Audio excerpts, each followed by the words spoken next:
राज और उसकी पत्नी प्रिया ने हाल ही में एक पुराना बंगला खरीदा था। बंगले की कीमत बहुत कम थी क्योंकि लोगों का मानना था कि यह जगह प्रेतवाधित है। पर राज को इन बातों पर यकीन नहीं था।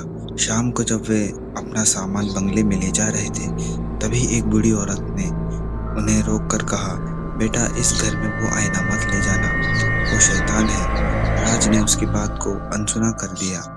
उस रात जब सब सोने चले गए, प्रिया ने देखा कि उनका पुराना आईना अजीब तरह से चमक रहा है। वह धीरे धीरे आईने के पास गई और तभी आईने में से उसकी परछाई ने अचानक उसे घूर कर देखा और मुस्कुरा दिया। प्रिया चीख कर पीछे हटी, पर अब देखो तो आईने में सब कुछ सामान्य था।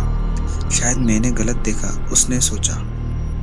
लेकिन अगली रात जब राज ऑफिस से लौटा तो उसने देखा कि प्रिया आईने के सामने बैठकर किसी से बात कर रही है। प्रिया, तुम किससे बात कर रही हो? राज ने पूछा। प्रिया ने धीरे से मुस्कुराकर कहा, तुम्हारी पत्नी से।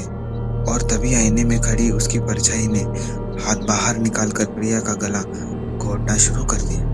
राज ने जोर से चीख मारी और आईने पर हथौड़ा मारकर उसे तोड़ दिया।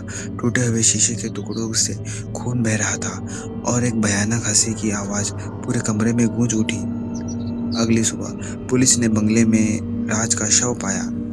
उसकी आंखें निकाली गई थी और उसके हाथ में टूटा हुआ आईना था।